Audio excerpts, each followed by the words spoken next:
You know what really grinds my gears? What the hell is wrong with you? What the hell is wrong with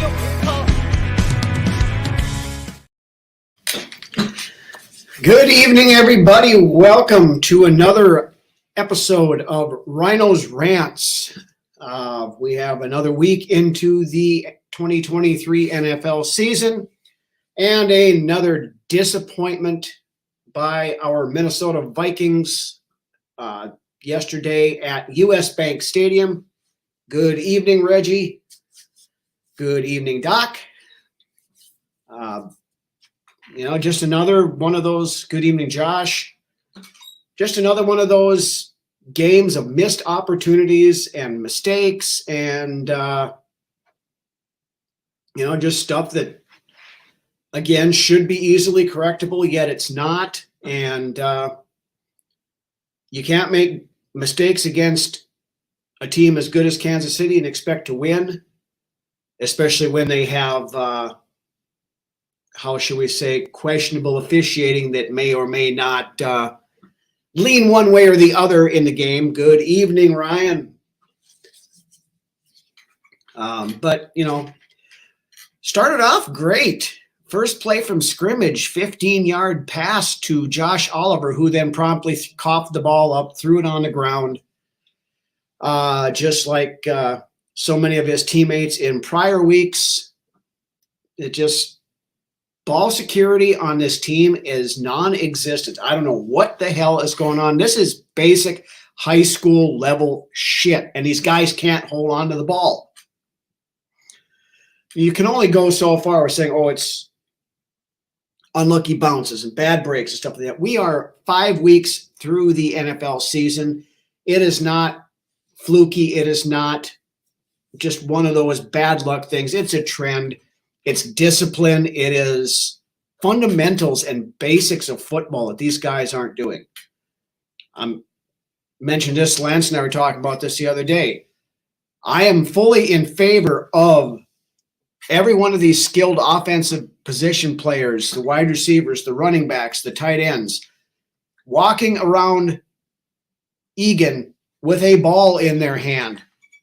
From the time they walk in that door until the time they leave for the night, they are carrying a football in their arm anytime that they're not practicing or whatever. And if somebody knocks it out of their hand, you get 100 freaking push-ups on the spot. Ryan, Josh, incompetent time management, absolutely. O'Connell, second half there, it was terrible. Don't know what the hell was going on there. That third down play that we ended up blowing it on for no reason whatsoever on a play that they were never going to run to begin with. You had that one challenge. Good evening, Ant.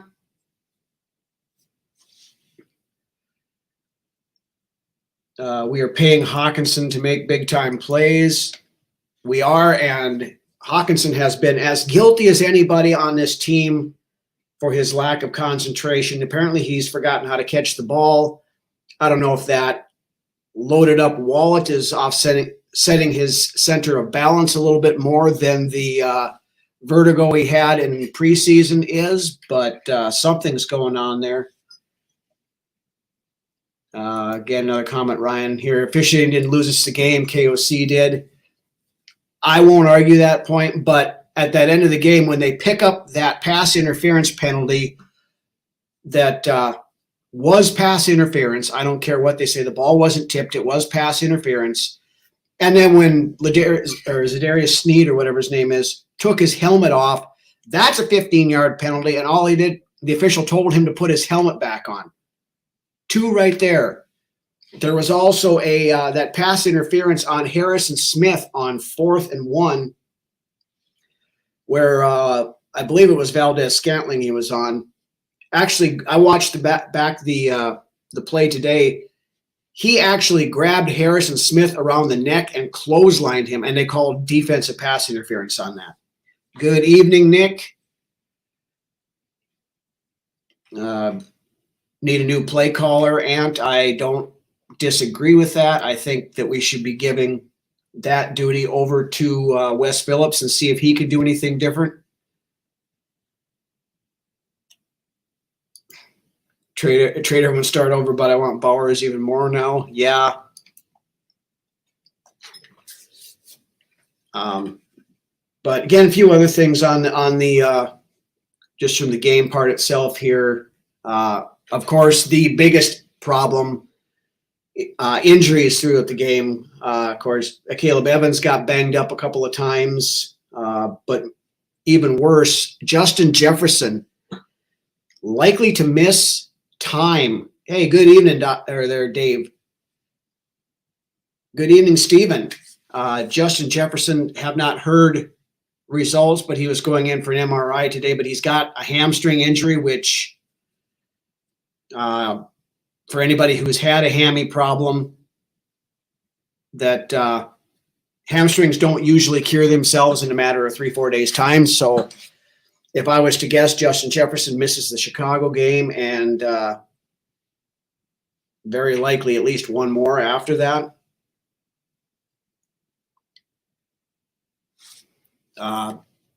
Yeah, Madison and Hawkinson dropping big plays. Yeah, that one late in the game there when Madison dropped that screen pass. He probably scores on that play or gets damn close anyway.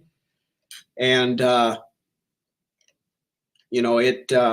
that right there would have tied the game back up again. I mean, we played Kansas City to a draw at halftime, which was about as good as you could ask for realistically, especially when we turned the ball over on the first play of the damn game. Reggie's word is a strain, might miss 2 to 4 weeks. Yeah, that's kind of what I had heard earlier too. Need JJ against the 49ers. I am going to guess that we do not have Justin Jefferson versus the 49ers. That 49ers game upcoming scares the ever-loving crap out of me. We've been tight against everybody else this year. That's going to probably be that blowout game where we get boat raced right out of the stadium. We have no home field advantage whatsoever this year. I don't know what the hell is going on, but it means nothing to be playing at home in front of our own fan base. I don't know if this is by design, if this is that quiet tanking that they're actually trying to look competitive and still lose. Good evening, Ray. I know you're not going to get the players to buy into tanking because you're tanking to basically replace the jobs of guys that are currently on the team. So I don't, but a coaching staff can put these players in a position to not succeed. And it almost appears to me like that's what O'Connell is doing. I mean, he had his struggles last year and stuff too, but this year it seems worse this year than it was last year. I hate to say it, but I don't think we beat the Bears. Just feels like we have no agency this year, like we're playing as if we're already beat. I'm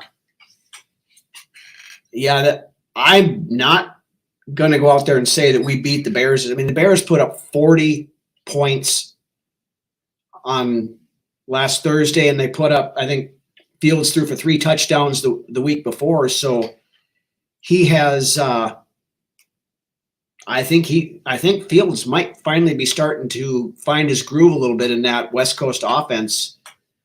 Took him a few weeks to get acclimated to it, but he's starting to turn stuff around, and it's not going to be an easy win next weekend. That's for sure.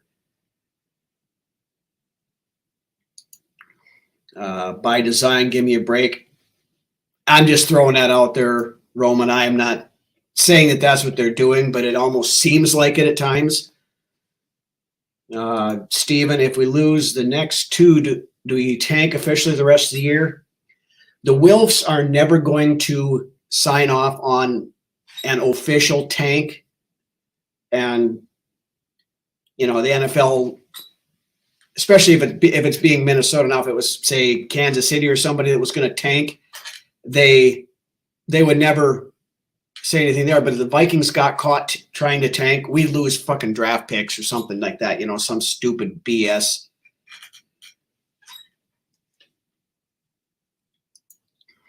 Crazy how Hitman has best career game, then all he gets against Kansas City is a PI. And I mentioned that a little while ago, that pass interference on Harrison Smith was another BS call because Valdez-Scantling had Harrison Smith in a freaking clothesline and took him down. You go back and watch the play at the end there.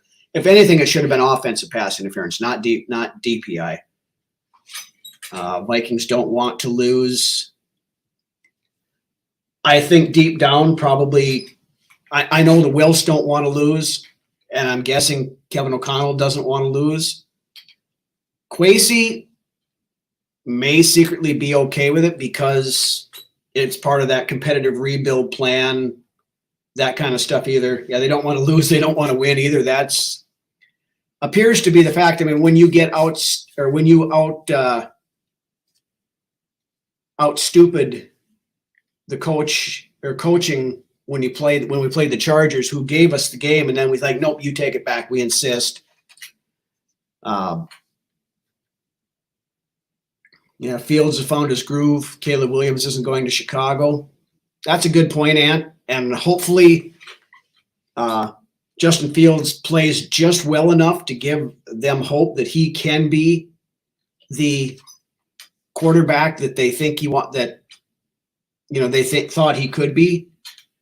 So, if we get them to pass on a Caleb Williams, a Drake May, Quinn Ewers, whoever's up there at the top of the list.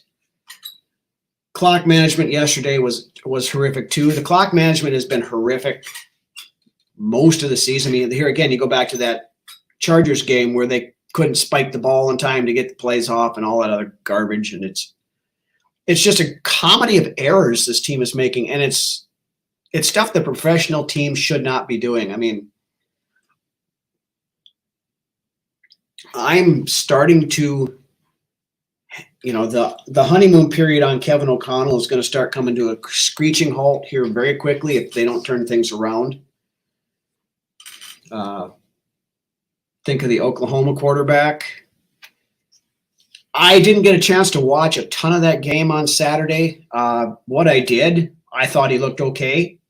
Good in the pocket, got a good live arm, things like that. I got to watch more tape on him before I can say, yeah, he's somebody that I think can be a quality starter in the NFL. On the other side, of course, you had Quinn Ewers, who's consensus going first round, most likely next year. He looked good in some spots, had a few issues, and a couple of turnovers. Probably not his greatest game that he's played, but still the pocket presence and stuff like that is, something that you can build off of. Caleb Williams to New England. Caleb Williams really is not a Bill Belichick type quarterback. I don't think Belichick really wants to try another rookie quarterback again. He's up in his 70s. He ain't got a whole lot of time left. I think if anything, if Kirk Cousins doesn't re-sign here, I would think New England might be a place where somebody like Kirk Cousins would make a lot of sense. Established veteran quarterback who they're not going to have to baby along and teach, how to play football in the NFL. Somebody like that, I think that's a very potential landing spot for Cousins. Gabriel looked good. Ewers looked even better. Yeah, I like Quinn Ewers. I do. Drake May, another one. I haven't seen a lot of him this year. I watched some of him last year, but, there's more than one quarterback in this class, which is great because it gives us an opportunity to at least find a quarterback who can be that guy going forward. Caleb is above the rest of the cream of the crop, but absolutely he's number one, and it's not particularly close. KOC has regressed in the coaching in a big way. He's the only Rams assistant I've ever seen that's afraid to score points. That's very true. I don't know if he's just got that gentlemanly, we don't want to make people feel bad kind of thing going out there by scoring points against them, but there's too much talent on this offense for them to not be scoring 30 points a game, and we haven't even gotten to 30 yet. It's – and now with Justin Jefferson being out, it's going to make things even a little tougher. How much tape have you seen on McCarthy? Yeah, I'm not sold on McCarthy yet. He's showing talent there, but is he a guy that can be that next level starter? I'm not convinced that he is yet.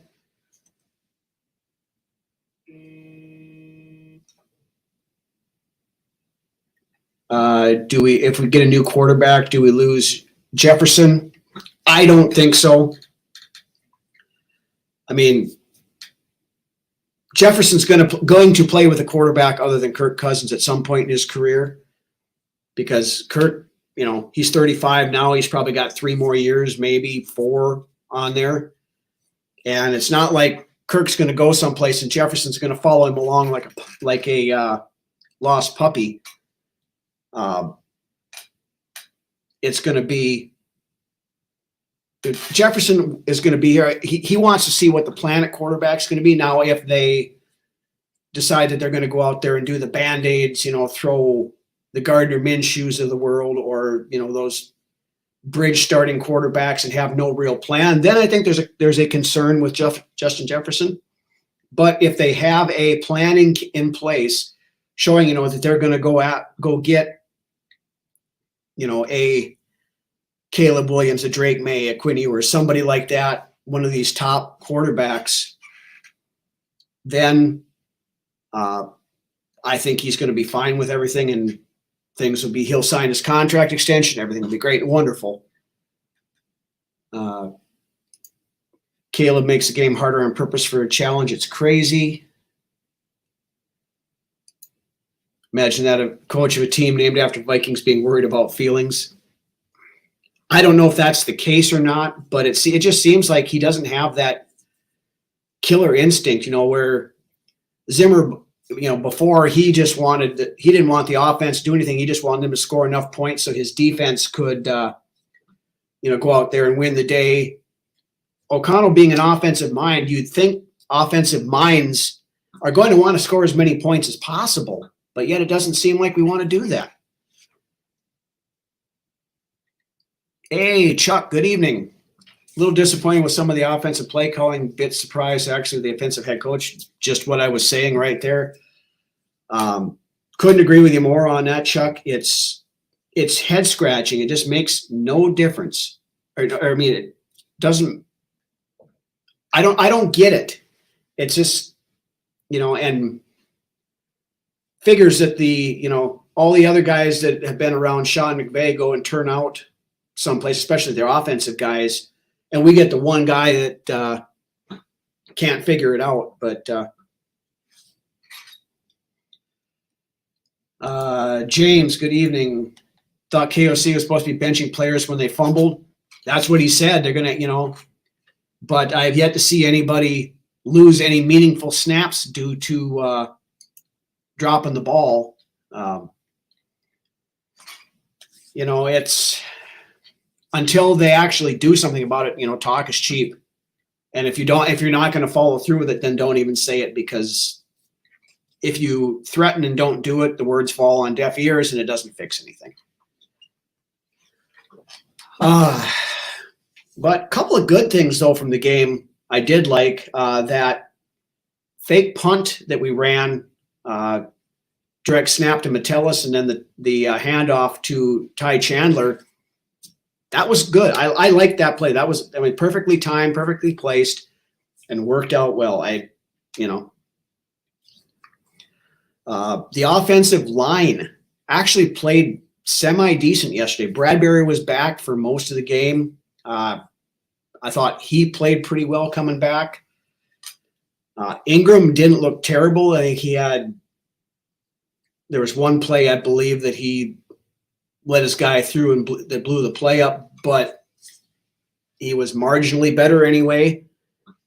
Of course, the tackles on the outsides both look good. Ezra Cleveland let Chris Jones come through on that one. And, basically blew Kirk up. So that wasn't good. But Cam Akers needs to start on Sunday. He didn't get much playing time this past week. Anybody know how many snaps he got? I don't remember really him having more than 2 or 3 carries.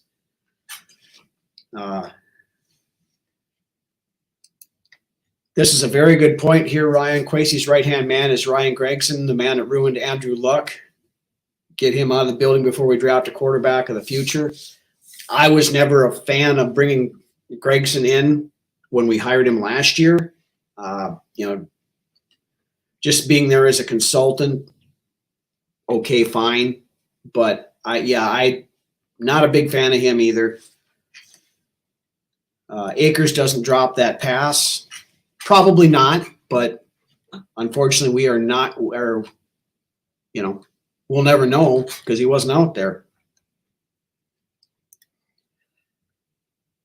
Didn't hear Ingram's name mentioned once during the game. Ed played a better game. I mean, like I said, there was that one play he gave up. I don't know if it was his guy or a guy that blitzed through his hole. I think it was his guy that got in the background or backfield and got in Kirk's face on the throw.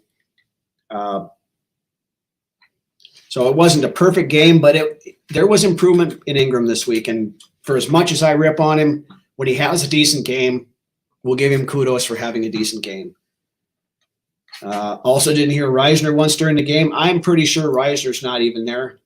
7 snaps for Akers in the run game. Thank you, Dave.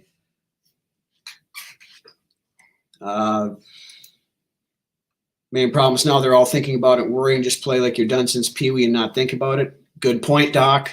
You can get inside your own head very easily and stuff like this. And when bad things start snowballing and compounding, and then you got the snowball rolling downhill effect. Akers doesn't drop that pass and likely scores. If Madison had caught the ball, he would likely have scored on that one. It was just we need Davenport back. Davenport is back. He played the entire game. I believe he had a sack even. Played decent. I thought the defense, for the most part, did a pretty good job against Patrick Mahomes, considering, that freaking fumble on the first play that put him in scoring position kind of, set the tone. And that you don't have that. It's a tie ball game and things are a lot different, I think. Quicksand, Shane Falco. Yeah, I think that's pretty well put there. You just start, and the more you try to get out of it, the more it pulls you in. It's something has gotta click to, turn this thing around and say, hey, we aren't cursed. We aren't, get to 100%. He might have been hurting. He was on the injury report again this past week, but he played the entire game. I don't think he of course came out on the rotation a few times, but he didn't miss any snaps due to being hurt. Cornerbacks are just bad. I think for the most part, Caleb Evans has played pretty well. He got knocked, dinged up a couple of times yesterday. He's had a few misses here and there, but he's young and he's the most promising out of that young cornerback group so far. Byron Murphy, the steady veteran. Andrew Booth Jr. did not get a single snap yesterday on defense. He's about ready to start marking Booth up as a complete lost cause. Lewis Seen is boarding there too. He's been out the last 2 weeks injured. but he wasn't playing before anyway, so that doesn't really make a whole lot of difference either. Beyond that, I'm trying to think of who else that anybody else was hurt. Not really. We'll wait and see what the injury report is when it comes out on Wednesday. Murphy ran his mouth before the game and paid for it. Yeah, I don't like it when they go out and give bulletin board material to the other team. I don't care who you're playing. You look, case in point, look at it this weekend. It couldn't have happened to a nicer guy, but Sean Payton went out and ran his mouth on how terrible Nathaniel Hackett was doing in Denver last year, and then the Jets went out and kind of defended their coach's honor and knocked Sean Payton down to 1-4, which is a very good place for him. It's talk smack on the field or whatever all else, but don't do it in the media ahead of time where you give these guys a chance to put it on the use it us against them, bulletin board material, that kind of stuff. Just, talk trash out on the field during the game. That's fine. I have no problem with that. But, don't give them anything they can use against you, basically, is what it ends up being during the week. Reggie Murphy has been ass. He's had his ups and downs for sure. He's had some really good spots and then some not so good spots. Had another one this week that should have been an interception. That one went right through Cam Bynum's hands on 3rd and 18 and ended up to Watson for a 30-yard gain.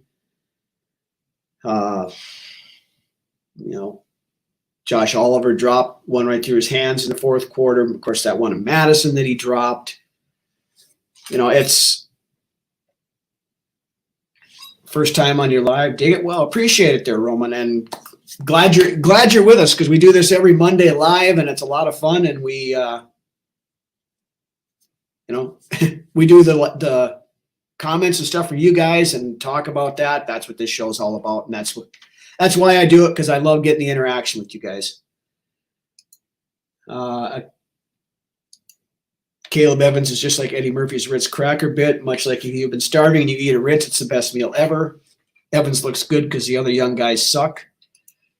And there might be some truth to that. The best of the group when the rest of the group isn't that great, isn't saying much. Mekhi Blackman got some playing time yesterday. Wasn't really impressed with him. I had higher hopes for him at the beginning of the year too. I thought he was going to be making an impact by now, and he really hasn't. Danielle Hunter got his 6th sack of the season yesterday. Jordan Hicks had a couple of nice plays in defense. He's played really well this year. I'm thoroughly impressed for the most part on how well Jordan Hicks has played. We all kind of expected him to be one of the guys that got let go in the offseason just for salary cap and how badly he played last year. But in this defense, he's playing pretty well, I think. And, that veteran leadership there says a lot. You got him alongside Ivan Pace. Brian Osama not getting any playing time with the starters, which is kind of peculiar, I guess. He was a guy that we had kind of expected and penciled in to be a starter until Ivan Pace came around. Thought Blackman was solid first couple of weeks. Last few just not. Yeah, that's kind of my same thing I was thinking tier 2. The kid's got promise. He's talented, but and it takes time for some of these young guys for it to click. Most of them aren't going to come out like a Sauce Gardner and be a top 5 cornerback in the league year 1, especially if you're a 2nd, 3rd, 4th round pick. Awesome was MIA. Yeah, I mean, Jordan Hicks is keeping him off the field. And, of course, we all know what Ivan Pace has been doing. So, mean, I do understand that. Now, I would have thought that maybe they would have got a little bit more rotations in on that than what it has been. But, at this point, it kind of is what it is, I guess. But just kind of seeing, and maybe once we get going and get the progressions, and maybe that's Flores' thing. He wants to get the defense established with this main starter guys before we start rotating in these guys.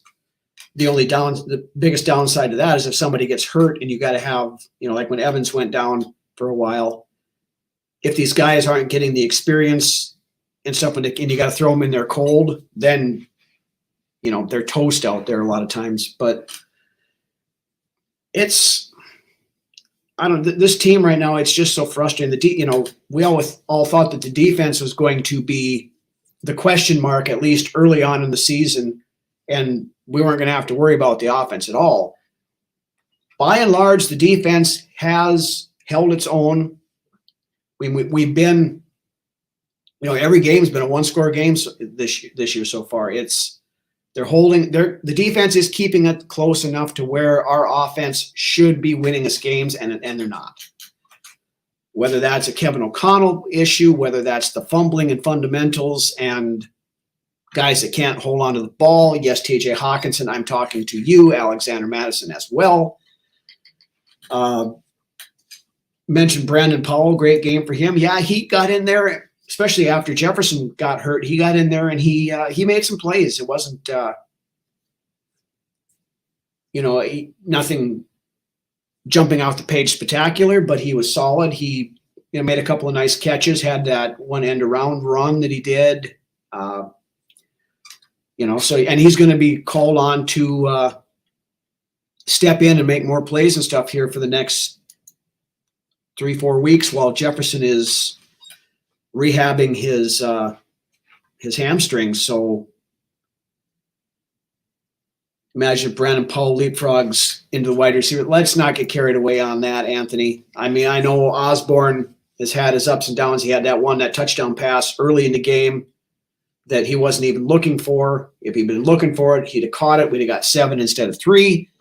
But Brandon Powell's not jumping over KJ Osborne. I mean, realistically, Jordan Addison hasn't, I think he probably has now, hasn't leapfrogged over KJ Osborne, but it's, Powell is your wide receiver. He'll be wide receiver 3 now with Jefferson out. I would look to see probably like a Tristan Jackson or somebody getting up here to get some playing time while Jefferson is down and out. Beyond that, we're just gonna have to see now. Going against the Bears next week. The Bears, it's a game we should win, but like we mentioned earlier, with how Justin Fields has looked the last couple of weeks, I'm not making this a gimme game either. So Addison needs to surpass KJ before we talk about Powell. Yeah, that's definitely the case. For the next 3 weeks anyway, your starters will be KJ Osborne and Jordan Addison. So it's prime opportunity for Jordan Addison to show everybody what he can do. Played okay, come out and had a touchdown, 70 yards, great game. Yeah, I mean, everything's all subjective right now as far as good games go, because other than really to this point, Justin Jefferson, Jordan Addison to a point, Osborne's had a couple of nice catches, Kirk, and you can't say anybody has really been stood out and been spectacular on this offense, and there's no reason for it. There is absolutely no reason for it because there's too much talent on this team for that offense to struggle like it does. And that falls back on the play calling. And the coach is not having the players ready for the game. Are they not implementing things the right way during the week? I don't know what's happening, but something's got to change or this, we're hanging on by a thread right now. I saw today, I think they give us like a 21% chance of still making the playoffs. Now, if we lose to Chicago this weekend, then you can pretty much write the playoffs off. And by all means, you should. Because if you go to 1-5, you'd have to basically run the table the rest of the year in order to make it work. And going into Soldier Field and playing is never a gimme. It's a weird place to play, and the Vikings have not. I mean, they've done better now in recent years, but there for a long time under Mike Zimmer, especially, it was just a house of horrors for us. But I mean, it kind of is what it is right now. It's frustrating. Another week, another fail. Playoffs. You kidding me? Playoffs? How crazy would it be if it win the next 2 games without Jefferson? Crazy as this year's been, it would fit perfectly. Right now with this team, Reggie, I'm not going to rule anything out. They could go on a run. We could be expecting to get our asses handed to us by San Francisco, and we could turn around and beat San Francisco by 30 points. I'm not saying that's going to happen, and I don't think it is.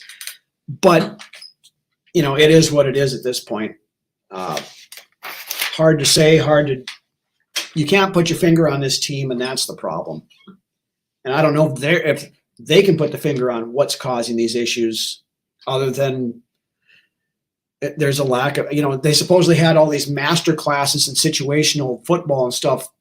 Be at your best when your best is required and all this stuff last year. Now, I don't know, did they just throw all that away? It worked last year, so we're not going to try using it again this year. West should play call and KOC should worry about game management. I'm not opposed to that.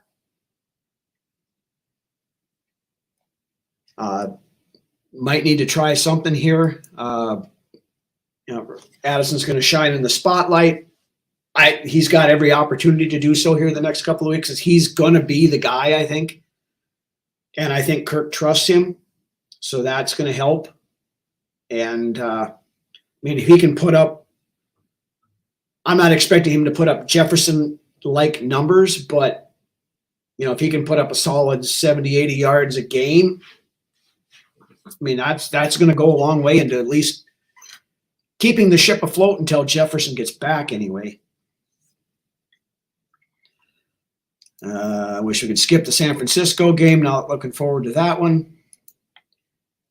The way San Francisco is playing right now and the way we're playing that right now, you wouldn't be able to tell if we skipped it or not, probably. Aren't clicking as a team. Feels like something's disjointed. That's why I say can't look at Chicago as a win. That's absolutely correct right there. Very well said, Ryan.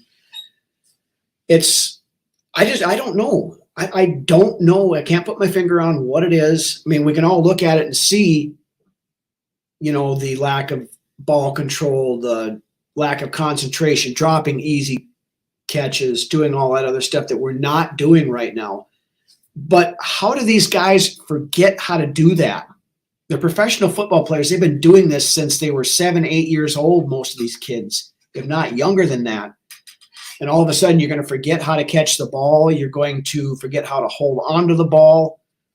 You're going to run wrong routes. You're going to do that. There's something is going on, and it kind of all falls back to game preparedness and making sure you keep the fundamentals going, and that all falls back on the coaching. Yes, it's up to the players to go out there and run the correct routes and to actually catch the ball, hold onto the ball, all that other stuff. But, just like last year when, they called us frauds and flukes and whatever all else because we won 13 games. Was that team a 13-win team last year? Probably not. But we don't have to apologize for winning those 13 games. Just like this year, we're a better team than 1-4 than 1-4. But we're not. You get to a point, as Bill Parcells always said, you are what your record says you are. So right now we are a 1-4 team, staring down the barrel of a lost season in a very quick hurry if they don't figure stuff out and get it turned around. But, I don't have the answer right now. I wish I did. But, all we can say right now is we got to go to Chicago next week, playing in Soldier Field against a Chicago Bears team who has been playing well the last 2 weeks. Their defense can be scored on. Their defense isn't that great. But, like I said, the last 2 weeks anyway, it looks like something has clicked with Justin Fields, and we got to account for him, both running the ball and now throwing the ball. He's starting to get that figured out. I mean, DJ Moore is starting to get more involved in the passing game. The whole Chase Claypool thing is kind of a cluster fudge, but it's good point, Jared. Last year we were frauds. Records mean nothing. Now it's all about records. People can't make up their minds. You're not supposed to remember what the narratives were from last year. You're just supposed to listen to what they are telling us now and agree with that. And yeah, not, oh, wait a minute, you said this last year. Now it's the exact opposite. Which one is it, kind of thing? You're not supposed to have critical thinking when you listen to national pundits. So be that as it may. But anyway, we've been going here for about 40 minutes. If you guys got anything else you want to discuss, we'll hit that. Chuck has one more here. Still confused with the DPI flag that was picked up second to last possession. The Casey D-back taking his helmet off. Should have been flagged. Yeah, we talked about that right away to start the show. I heard something say, well, they said the ball was tipped. It was never tipped. Kirk's arm, I think, might have got bumped a little bit, but the ball wasn't tipped, and it went within 5 yards. That should have been pass interference. And then, they're taking the helmet off, and especially when the official comes up to him after he does it and tells him to put his helmet back on instead of throwing the flag. Skull Mafia, good evening. It's if the NFL is trying to dispel the conspiracies that it's fixed and rigged, officiating like what we saw on Sunday does nothing to dispel that rumor. That's the problem. Josh Dallason's fraudulent this year. Yeah, screw Dallas. I don't care. Dallas is going to do the same thing they always do. They're going to get everybody's hopes up and then piss it down their leg in the playoffs. How many drops has Madison had this year with Watkins? A couple at least. GMAC, good evening. Going to see what this team is made of this Sunday.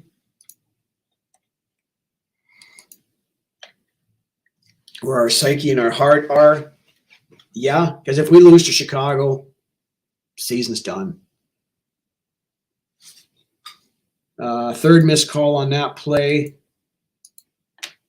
Dude's pushing Ham's helmet back pretty bad. Yeah, I saw that too, and I went back and rewatched the play today. That was a hands to the face, 100%. Well, when you're the Super Bowl champions and you've got the face of the NFL, I mean, we've seen it for 2 decades with Tom Brady getting every call under the sun. That torch has now been passed to Patrick Mahomes, and they're going to get every call there. But when it's blatantly stuff like that, it's frustrating, and I don't want to be one of those guys that, well, we only lost because the officiating sucked. No, that's not the reason why we lost. But when the officiating is that bad, I want the officials to be held accountable for that crap. They need to be full-time employees. They need to march their the head referee of the crew should have to go out there and answer questions from reporters after the games, just like the head coaches do and just like the players have to do. Have them get grilled up there for why did your crew pick that flag up? Why did you not throw the flag on the taking the helmet off? Make them accountable for this stuff. Hey, Sarah, good evening. Make them accountable for this stuff. Maybe then they'll start paying more attention to this stuff and making it, making better calls out on the field, because it's not just our games. I've seen it in other games too. So it's not, I mean, they're probably is a little bit of bias towards teams like Kansas City, but overall, there is just the officiating across the league is just bad.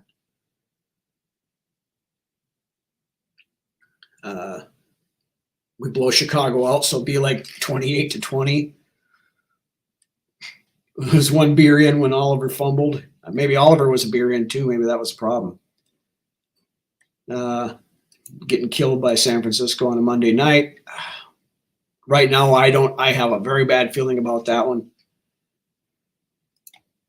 Vikings need to have Reggie cater the game. Some good Smoke King barbecue will go a long way to getting us back to winning. Very true. Very true. Officials need to be consistent no matter what kind of color jerseys. Absolutely. That's all I want. I want it to be fair, and I want there to be some accountability for these guys who screw up calls that badly. If you got to make more stuff reviewable, I don't care if it adds another 10 minutes to the game because you can review a pass interference or something like this. Shades by Chardall, 1-16. I don't think we're going to get that bad. I see you're a 49ers fan.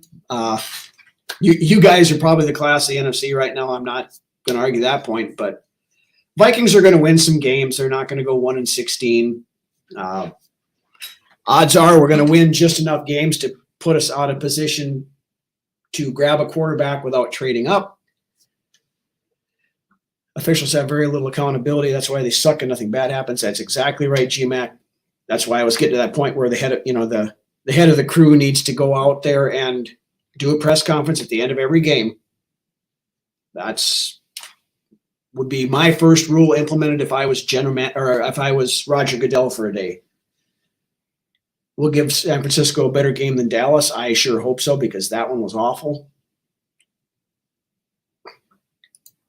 Akers and Addison need to fumble to complete a whole team fumbling. Now that you go out and say that, Sarah, it's going to happen on Sunday. They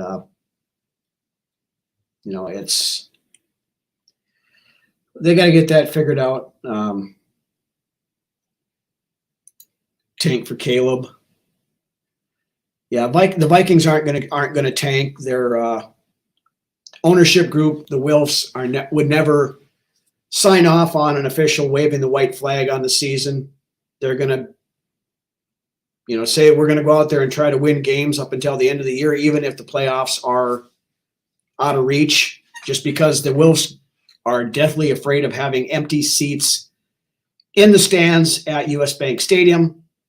Even though last week it looked like there was damn near more Kansas City jerseys there than there were Vikings jerseys. That's another story, another discussion for another point in time, why there were so many road fans in the stadium this week. I don't know. Guy's a troll. Yeah. He wants to troll. They can troll. I'm good with that. Doesn't matter.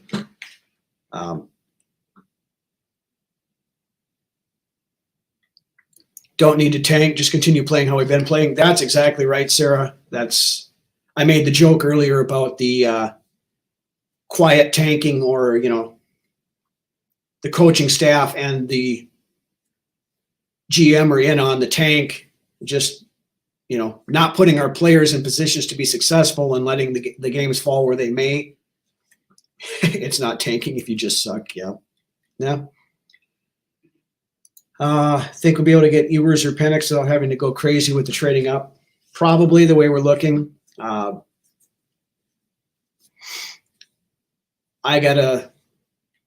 know a lot of people are starting to get pretty high on Penix.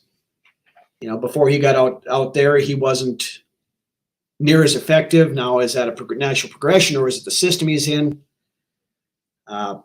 One thing you got to remember with Penix too, I believe he's a left-hander, so that kind of changes things around a little bit too. But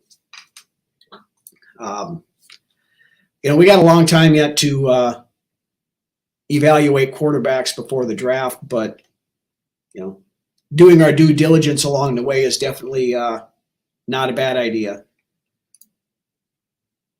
Do you think we trade for Burns from the Panthers? I don't think the Vikings aren't going to be buyers on anybody at the trade deadline. I would be shocked if we went and tried to trade for somebody to unless something happens and somebody gets hurt and is going to be out. They were all Swift fans. I think that's a lot of it. I think there's a lot of the Swifties that showed up at the game expecting Taylor Swift to be there, and then they all got disappointed when she didn't show up. Here's the things: Bears, Broncos, Bengals all look awful early. Now they're turning it around. I think we will too. I hope you're right, G-Mac. Broncos still look like ass, and I hope they can stay playing like ass for the rest of the year. Bears, we'll see them this weekend. We'll see what it comes up with on them. Bengals, Joe Burrow has been hurt. That's been a lot of their problem. I think Jamar Chase has been hurt a little bit too. T. Higgins was out this past week. Would rather suck this year and get a generational talent for the next 10 years. I would too, Sarah. Honestly, if we can sew up that quarterback situation, get us a true franchise quarterback, young guy that can be here for 10 to 15 years, I'm all for it. Can see us trading Ezra, then putting Dalton in. That's a possibility. Because I seriously doubt that we're going to re-sign Cleveland next year, especially since he wants to play tackle. So that's one move I could see happening. Cousin panics again. Good evening, Ken. Hawk can't catch a cold. Ingram sucks. Yeah, we talked about a lot of that earlier. I don't know what's happened with Hawkinson and his, turning into a Troy Williamson with his catching ability here the last few weeks. Ingram played better this week, and I'm going to give Ingram his kudos. I've been hard on him. We rip him every chance we get on this show because for the most part it's been well-deserved, but he played better this week. It wasn't perfect, wasn't great, but he was solid, and that's a step in the right direction. There are some teams that could use him right now. Yeah, that there is. And I think that, if that becomes a possibility, in the next, I think trade deadline is Halloween right in there. So, the next 3 games will tell the tale on what's going to happen. So Robert, 1 go purple, 1 complete game. That's all I ask at this point in time. Right now, only 2 people can catch a ball are Jefferson and Addison. Yet why we keep throwing to KJ and TJ, I don't know. We're paying Hawkinson a shit ton of money. He's better get the monkey off his back and remember how to catch the damn ball again. KJ Osborne, I expected way more out of him in a contract year than what we've got. He's had a couple of really nice plays, but then he does like he did, in the first quarter on Sunday. And runs his route, not even looking for the ball. Skull Mafia, absolutely. Everybody hit that like. We still got 14 people in here. We were up over 20 there for a bit, but if you haven't done so, yeah, hit that like when on the way out. If you're not subscribed to the channel yet, please do so. Munt looks better than TJ. Munt had a couple of good plays on Sunday for sure. But anyway, guys, we are coming up on an hour here. I'm going to get off. I know we got some Monday Night Football going on. Go over and check out our buddy Justin on Purple and Gold for Days. He's got his show at 8 o'clock. Also, don't forget Vikings First and Skol with the Real Forno Show, 2 old bloggers, and the godfather of Vikings content creation, Mr. Dave Stefano, running 87 shows a week like he has done for many years. Vikings Report with Drew and Ted, check them out. Of course, with us, don't forget we have another edition of Brunswick's Best on Wednesday. And Friday, Lance and I will be going live to preview the NFC North showdown with the Chicago Bears. So make sure you tune in for that as well. With that, I want to give a big thanks to everybody who sat here with us and vented for the last hour. Everybody in the chat, the Filipino fan club over there once again, Nonoy, BB, Jen, Wilma, Miss G, all you guys over there, and everybody who joins us every week. just thank you from the bottom of our hearts. Lance and I appreciate this more than you guys will ever know. And make sure, like I said, make sure you go out and check out all the other Vikings content creators out there. You know, there's a ton of guys that put out a ton of good stuff out there. So, but anyway, with that, you guys have a good rest of your Monday. Let's go watch the Raiders beat Green Bay tonight. And again, we'll see you Wednesday for Brunswick's Best and Friday for another live show as we break down the upcoming matchup against the Bears. So with that, Skol Vikes, we'll catch you guys later.